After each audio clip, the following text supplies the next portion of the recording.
Hello and welcome everyone to Red Planet Live. I am your host, Ashton Zeth. I'm elated to be hosting the Mars Society's podcast and leading the conversation about human exploration of the universe and the future settlement of Mars. As a longtime space enthusiast, I am passionate about STEM education and making humanity an interplanetary species. Thank you everybody for joining today and supporting Red Planet Live. Very excited for today's episode. We have a handful of special guests today. But before we get into that, want to share just a quick announcement. Same as before, we are counting down to the Mars Society Annual Convention. So reminder, the 2026 Mars Society Convention is officially coming to the University of Southern California, that's in Los Angeles, on October 22nd through 24th. The convention is going to bring together leading scientists, policymakers, commercial space leaders, journalists, and advocates to discuss the future of human exploration and settlement of Mars. This year's theme is Rising Above, which reflects the bold vision of humanity pushing beyond limits and challenges to advance exploration, innovation, and the goal of establishing a sustained human presence on Mars. Now, registration and event details are available on the Mars Society website and the link below. If you haven't already seen, we have some of our speakers confirmed. There's a few that I'm very excited about. So check out that link, register, and I hope to see you there. All right, well, let's dive into the conversation today. Since we have a handful of guests, I want to get right to it. Our first guest today is Dr. Monica Brown, who is the president of South Seattle College. Dr. Brown brings more than 18 years of leadership experience in higher education and nearly 2 decades of working in the community college environment. Before joining South Seattle, she served as senior vice president for student affairs at Montgomery College in Maryland. Her experience spans across academic affairs, continuing education, and student affairs, with a focus on serving diverse student communities and creating pathways to opportunity. She holds a doctorate in higher education administration from Morgan State University, a master's in counseling from Trinity College, and a bachelor's from Georgetown University. Today, she is helping South Seattle College take that mission into the future through innovative partnerships like the groundbreaking 10-year collaboration with the Mars Society to develop a Moon and Mars analog research station and prepare students for the emerging space workforce. Dr. Monica Brown, thank you so much for being here. Yes, thank you for having me, Aston. I'm looking forward to the conversation. Excited to chat with you.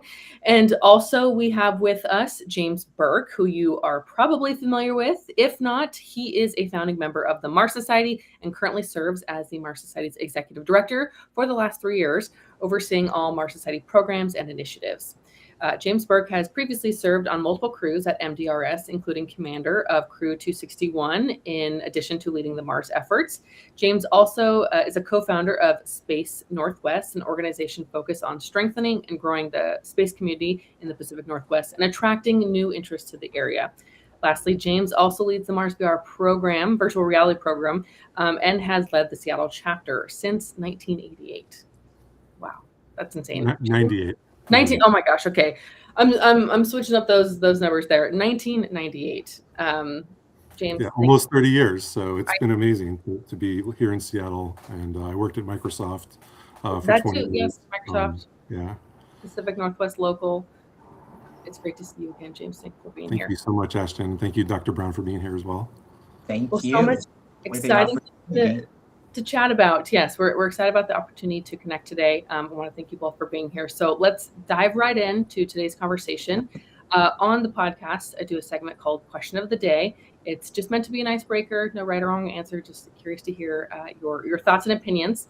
So today's question is, did you have a favorite toy as a child? Give you a second, mull it over. Favorite toy, anything immediately coming to mind? Dr. Brown? Yes, so as a child, I thought I wanted to be a scientist of some sort. And so I'm going to cheat here by sharing 2 favorite toys. I had a microscope and a telescope that I remembered receiving as a child. I dearly wanted to have those items and receive them as a gift from my parents and cherish them. Absolutely. I decided to go in a different way. I'm not a scientist in the true sense of science as we will talk about today, but I am a behavioral scientist. I love it. Well, I received my telescope as a gift from my parents as well. So Oh, fantastic. common. Whatever ended up happening with your telescope? Do you remember? You know, at some point, I think I outgrew it, and it was in my family, things are passed down. Mm-hmm. So, I'm not sure who has it now, but if we typically pass things down from one family member to the next. Mm-hmm. So it's still in the family, still inspiring somebody else. Yes, absolutely. I love it. And James, what about you? Did you have a favorite toy as a child? Yeah, so for me, it was Transformers, and those toys really got me interested in robotics, got me interested in engineering. It's funny, the backstory of Transformers, they're like silicon-based life, and they're artificial intelligence. So I feel like we're kind of living some of that, Wow. some of these topics now in my, in the 2020s now. So yeah, it's kind of prepared me for what I do now. Yeah, I love the similarities there. I mean, who would have thought that playing that with that toy? I mean, it's relevant to your career today still.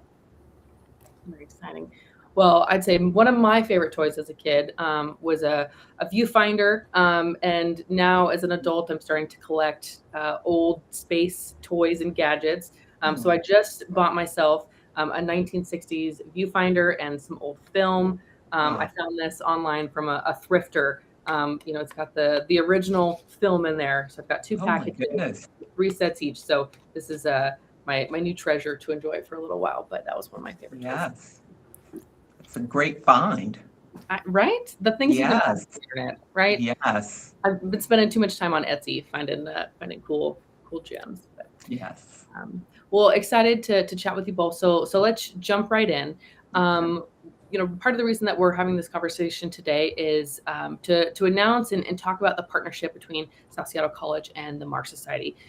So James and Dr. Brown, if you don't mind, for those that are not familiar, can you just give us a quick overview of what this partnership is, and then we can dive into the details. Yeah, so I am pleased to share that South Seattle College has partnered with the Mars Society to build a Mars Research Center on our West Seattle campus. So that is our main campus.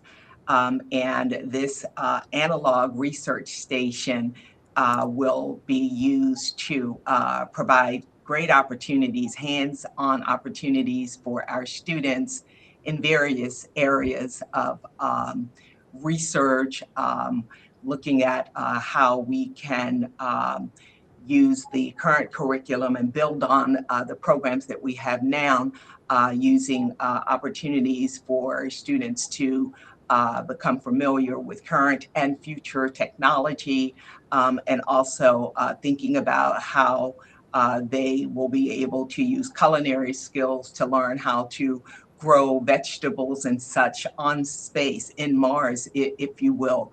But really just taking what I call transferable skills and thinking about how those skills apply to many of much of the technology that we see today and the emerging technology. And so our role at South Seattle College is where we, in terms of our workforce development and our Prof Tech area, we really focus on preparing students for the emerging and growing fields of study. And so it is a great opportunity for us to partner with the Mars Society to bring this Mars Research Station to South Seattle College, and to develop relationships across the state, if you will.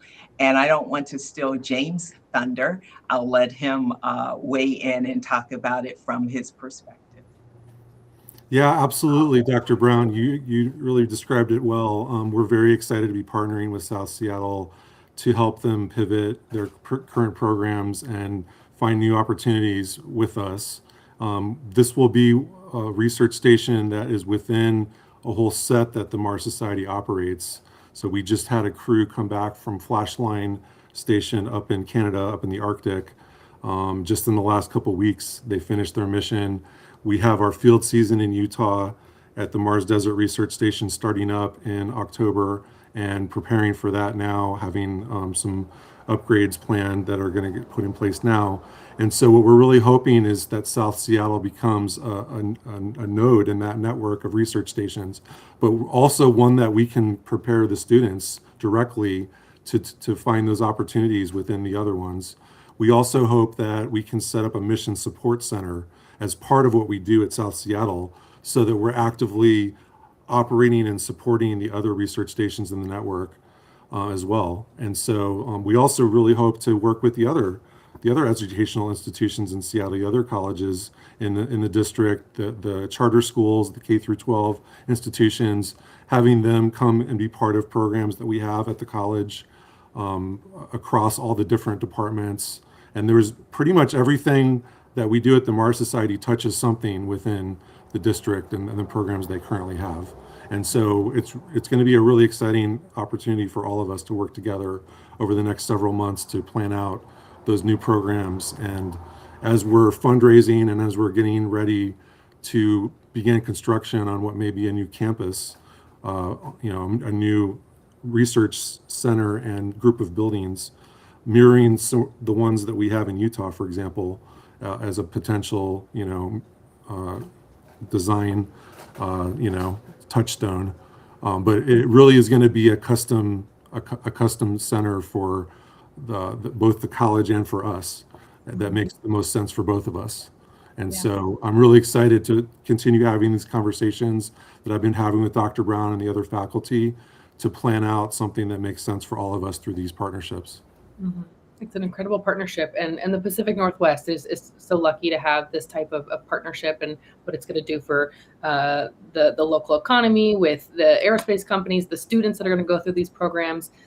In the announcement, which is now pasted into the chat there if you want to read the full announcement, the partnership has been described as a way to expand access for these emerging industries.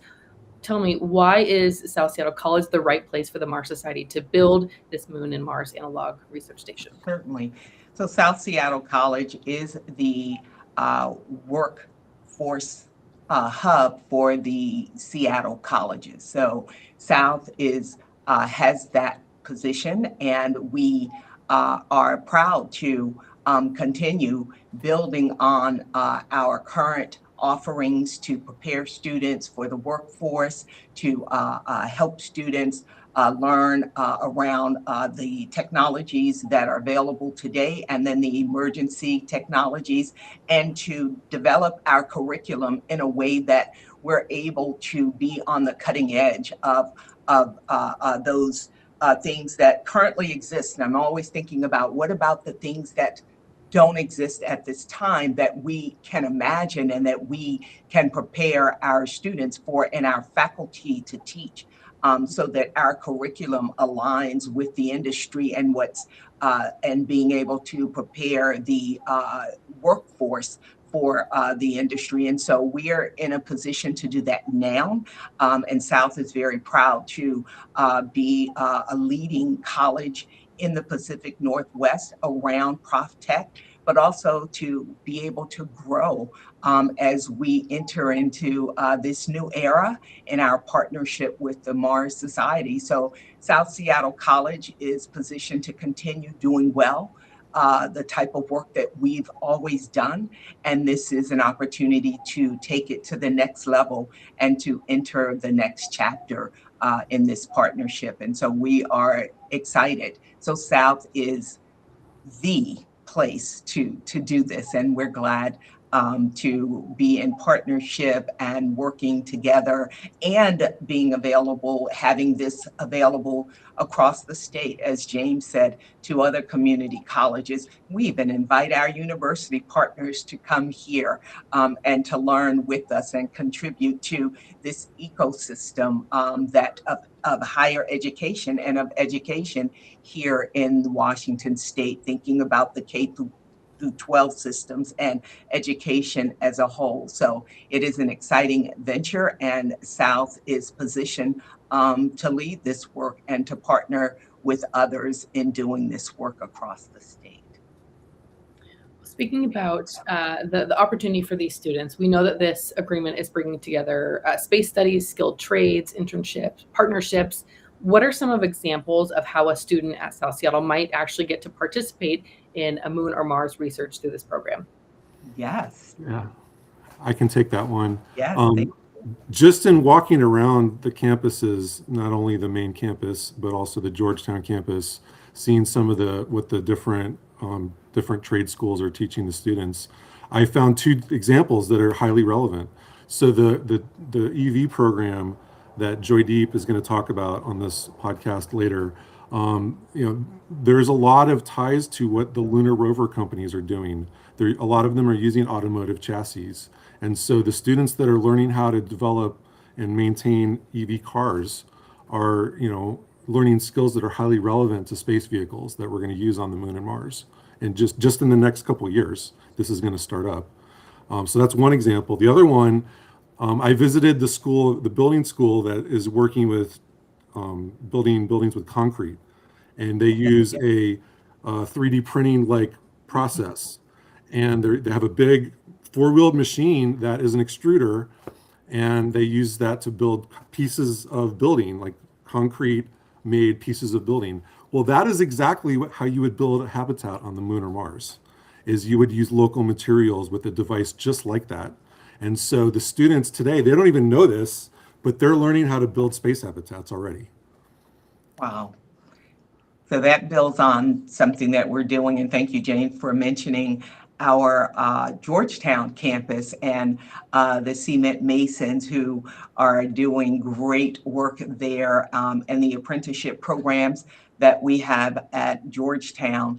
And as you said, that the 3D printer that is used, and we're looking to expand our footprint there because this is, again, another way to prepare the workforce for what's available now, but also what we imagine in the future. And I mean, the future is now, right? And making sure that we are training the workforce to be able to take on the work and to use their transferable skills. So the training that they get and the education that they get around EVs, as James said, that is transferable to many other things. And so how do we teach them to learn while training them on different systems that they can then apply to other systems and to help build out, what we're talking about here with respect to the hands-on training and such that they are getting now. And this will expand the opportunities that our students will have and will be able to take into the marketplace in the future. And I imagine that given the proximity of South Seattle to so many space companies here in the Pacific Northwest, I mean, a few that come to mind, obviously, Boeing, Blue Origin, SpaceX, are just some of the bigger, more well-known names, but there's a ton of companies. And James, I know you could speak to that since you know most of those. But this seems like such a great opportunity for those students that are going to go through this program, and they're going to be near so many of these space companies that are going to be hiring students that have this type of education. Is there some sort of maybe progress or at the end of graduation, once they've completed these programs, a way to get them connected with maybe some of these businesses, these local space companies that are going to be hiring? Yes, absolutely. I was just at the college's job fair last week, and I was talking to a lot of the students there. And essentially, there's over 150 open space jobs right now, just in Seattle, for the different companies that you mentioned, Ashton. And there's so many different new companies in Seattle. Yeah. There's quite a new organic ecosystem of space startups happening in Seattle, and it's extremely exciting. And yes, we absolutely want to connect the students and the recent graduates of South Seattle and the other district schools with those companies directly, showing them the opportunities and also showing what is possible, what things that they can study to prepare themselves for these jobs. And it's a long running problem in our state. There's been a gap of aerospace positions being filled by graduates for over 15 years. Dr. Brown and I heard about this at a recent Tech Alliance lunch we both went to. And so, we really hope that this partnership can move the needle on that problem that is statewide, and connecting the college programs directly with the skills that the students need to learn to get these jobs that are right here. Absolutely. And I would say there's an investment in this as well, with the Seattle Promise program and this focus on path to trades, where the voters voted to fund the levy to allow us to position students who are interested in going into the trades. And so being able to position them in a way that we are interested in and have done, but now there's a real focus on it. And this was something that was developed in concert with the city council, and there's a focus on pathway to technology as well, to position students not just for entry level work, but to prepare them for future opportunities and leadership opportunities and such in the fields that we're talking about, and then those that we have not imagined yet. And that's what I think is so really exciting about this partnership, and South being, I would say, at the helm of this, hand in hand, arm in arm with the Mars Society. I love it. Things we haven't imagined yet. Speaking of things we haven't imagined yet in this partnership, we know that this is a 10-year partnership. If we were to sit down together in 10 years from now, what do you hope that this collaboration has accomplished for South Seattle College, for the Washington aerospace workforce, and ultimately, humanity's future in space?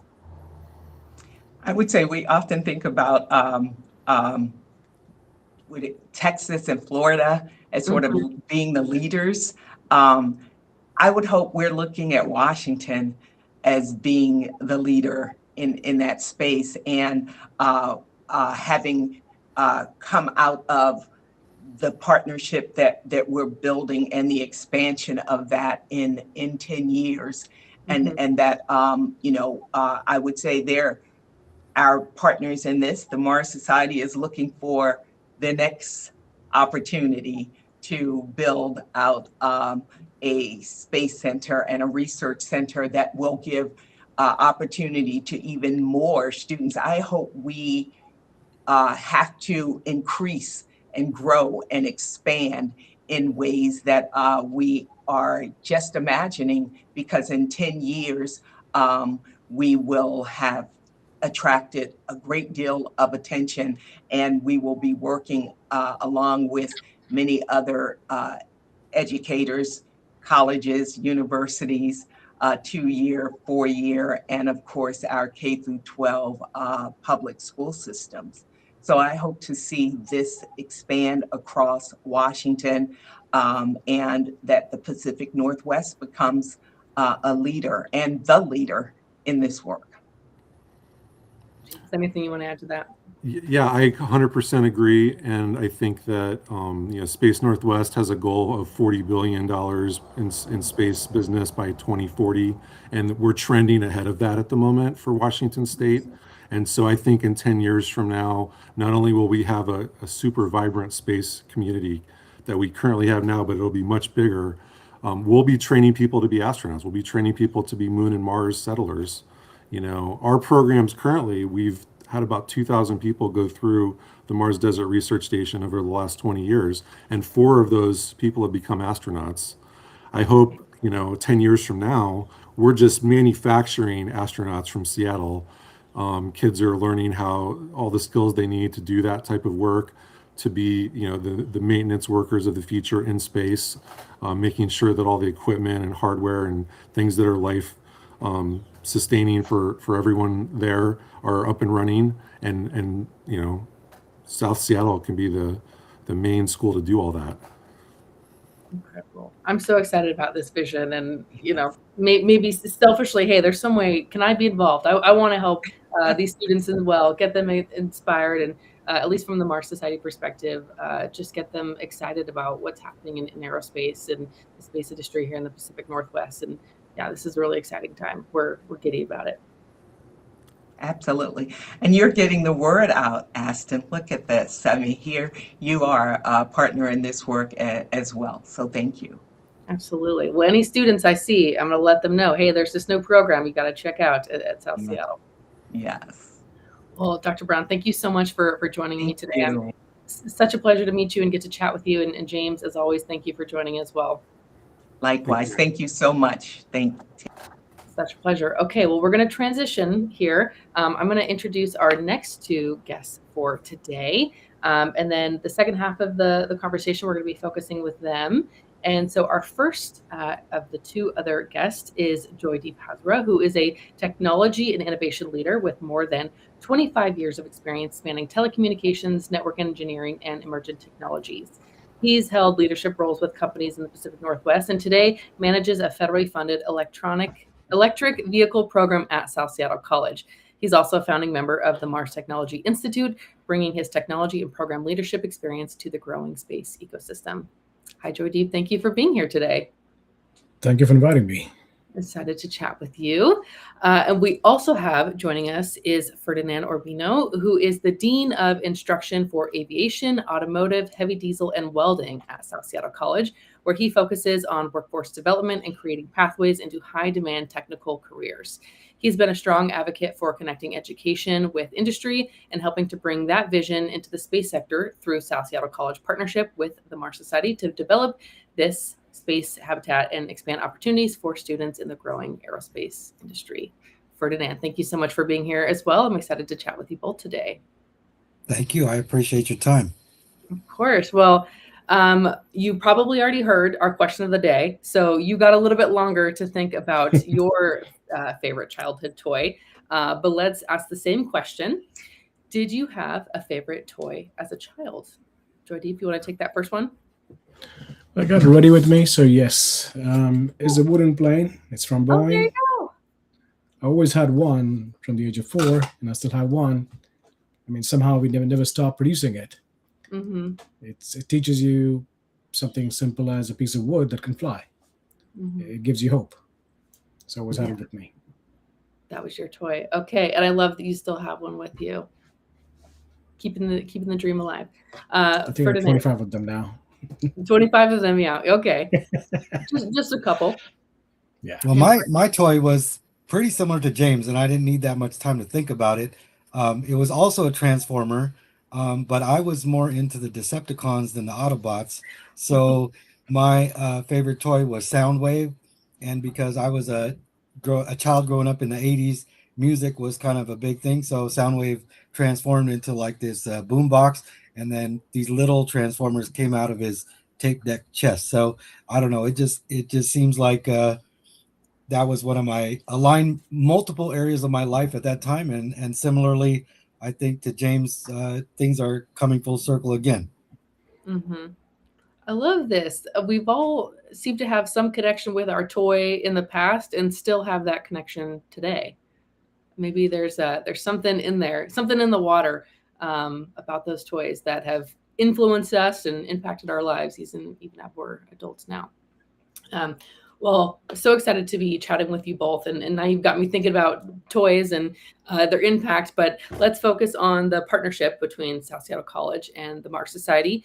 So given that you're both with the college and instructors at the college and educating students, let's talk a little bit about what type of impact this may have on the students. So of the programs that students can go through, can you each give me a little bit of a high level idea about within your area of expertise and in your purview, what this program might look like for a student going through this new program in partnership with the Mars Society?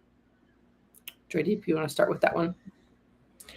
Yeah, so I had a stint 2023 where I was able to take 8 students from Northeastern Seattle, Northeastern University, Seattle campus, and 7 from UW. They were competing colleges, but the 7+7 students were like a big team. And somehow we had this crazy idea we're going to build a Mars habitat. And within 8 weeks, I was able to teach them IoT, communication, networking, data science, and a bunch of stuff to kind of package something extremely fast and spin it up. So initially we thought it's just going to be a joke, but actually it turned out really well. The teams really won hands down across the capstone projects. And that's when I had a chance to tell my wife, like, this is possible. And she knew James before I knew James. And she just said, take it to James and tell him you did it. And that began a beautiful friendship with me, James, and Mars Society. And when I look back at those things, I think we can accelerate education much faster if we start teaching our students what they need to do to achieve what they want to achieve. And given the assets we have in South Seattle College, which I really love, is the aviation and the automobiles, we are half a step ahead of anybody else in this whole region. Because if you just think of a college that has an active runway and a hangar, I don't think anything close to it exists in the whole world. So we're not only far ahead in this country, we actually have a lot of benefits where we can accelerate a lot of these fast-moving projects from NASA and DoD into having prototypes. Yeah, that's incredible. Let's see. Okay, before I continue, Ferdinand, I have to hear your answer, and then I'll continue after that. Go ahead. Well, my answer is more of a twofold perspective. And the first part is kind of along the lines to our conversation about your toy question, and thinking about what it looks like to have young people be able to see things firsthand that could be possible that they might not have imagined. And so going back to my younger days, like I would have never imagined being part of conversations like this or being able to, engage in work like this, but it kind of starts when you're young, right? And so if we can build programs that get people engaged early, see where there's alignment across the board, and then give people opportunities to make the choices that best fit what they want to do for their life, I don't think there's anything more beneficial to what education or industry can provide than that. So that's the first part. And then the second part is a more, my academic background is more focused on sociology, which is self systems and society. So understanding like how the education system was built based on the Industrial Revolution, from where it started to where we are now. I'm really focused on how do we align our systems to match with what's happening with Industrial Revolution 4.0. And this is not a slant or judgment on any part of the system, but if we actually look at it in the initiatives that are aligned to 4.0, where industry is actually going and is currently, we have to maintain our systems in a way that are in lockstep with those initiatives if we're going to maintain relevance across the board. And so thinking about how the college system can incorporate artificial intelligence, the Internet of Things, automation and efficiency, comprehensive digital manufacturing, like merging cyber and physical systems, like these are key areas of emphasis that we have to make sure that we continue to focus on if we're going to maintain relevance as far as workforce development goes. Mm-hmm. Well, it's almost like you saw my notes and some of the things that I wanted to touch on. One of my questions was, how do you balance building something that's genuinely useful for space research with an educational and workforce mission for the college? You want me to continue on that? Yeah, absolutely.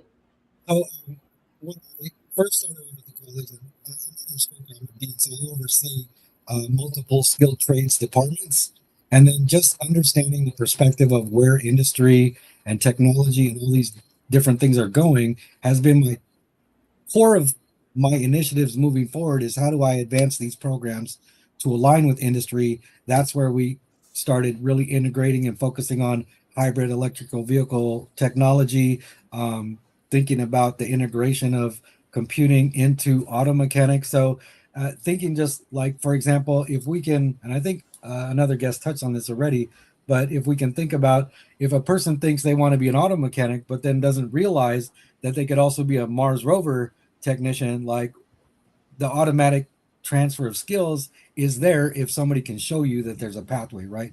So more than anything, my goal is to just expose and highlight those pathways that are available to people that might not historically been something they've thought about. Mm-hmm.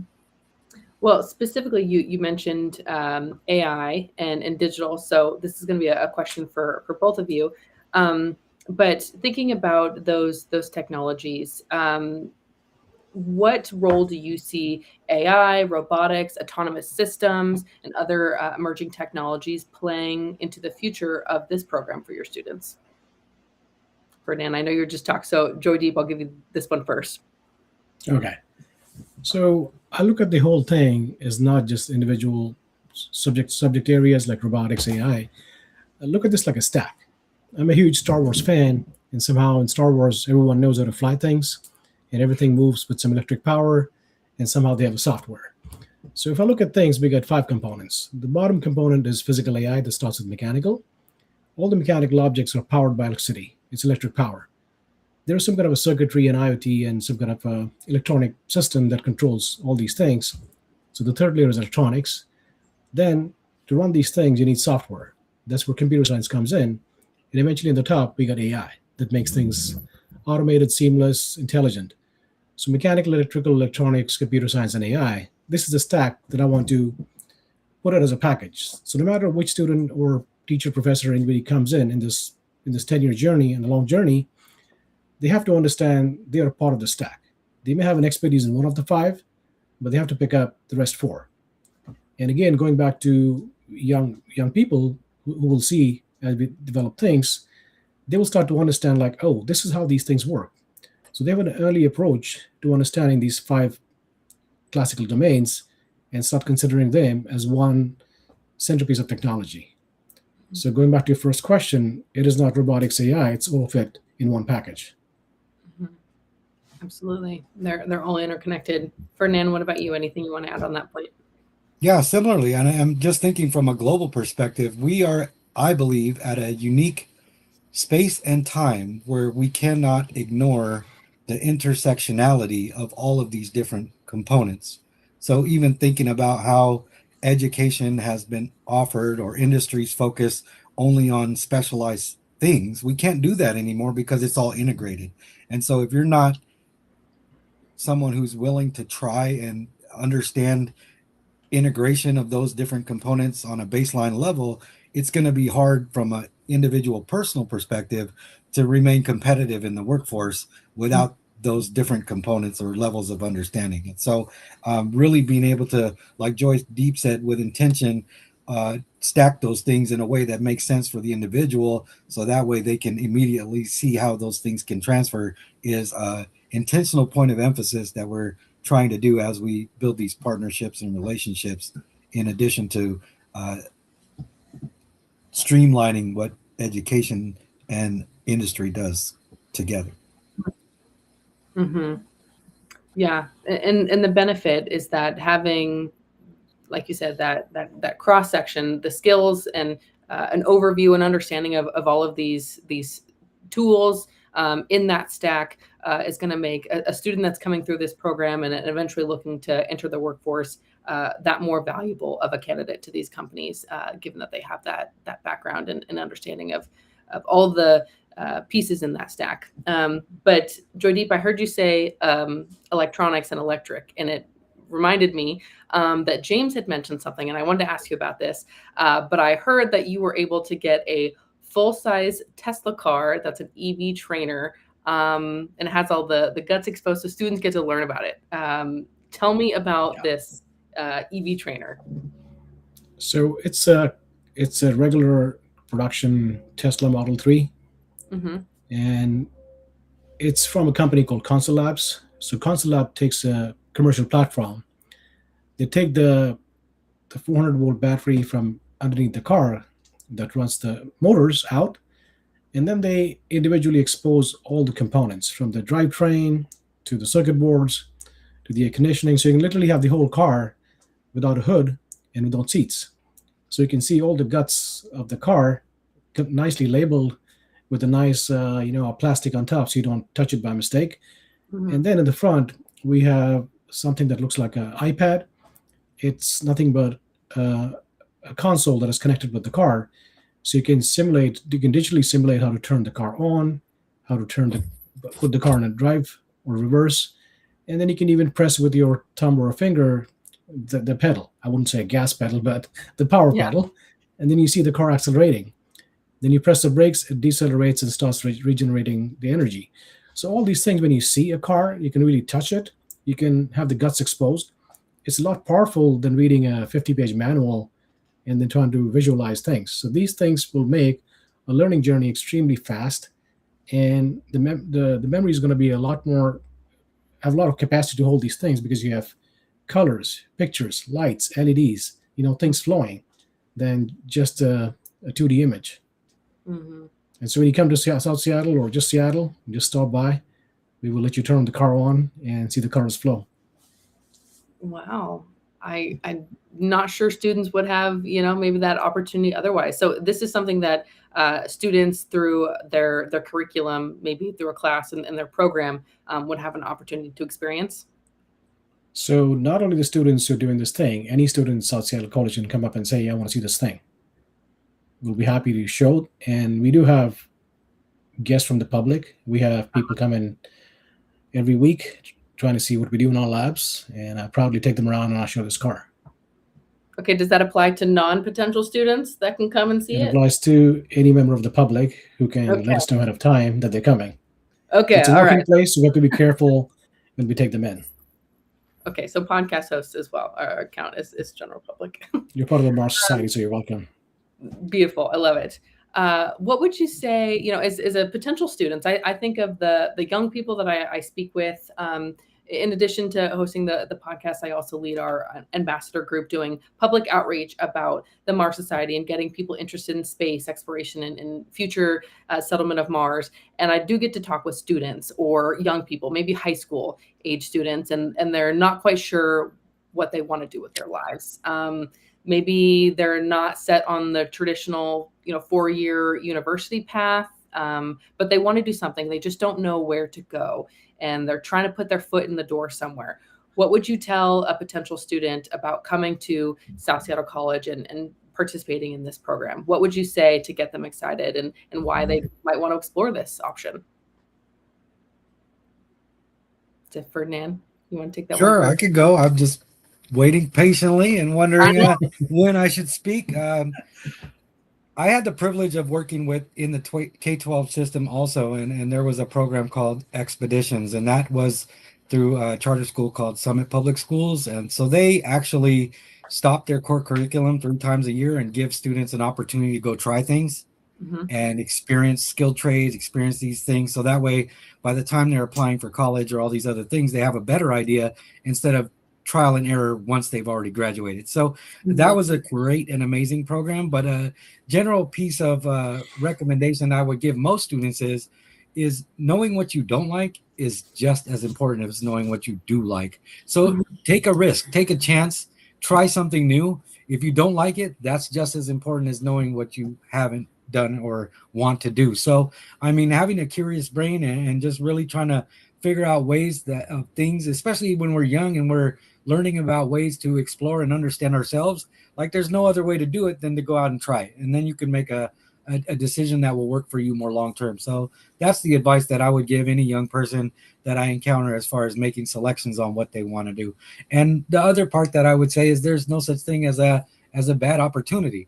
And so, I mean, if you take it and you get an opportunity to learn something, I don't have a linear career path. And so it's a combination of all the different experiences that I've had throughout my life that have made me very effective at what I do now without understanding that those things would be lessons that I would keep in my pocket for the future. So all learnings are good learnings. It's just a matter of being courageous enough to explore those opportunities when they come up.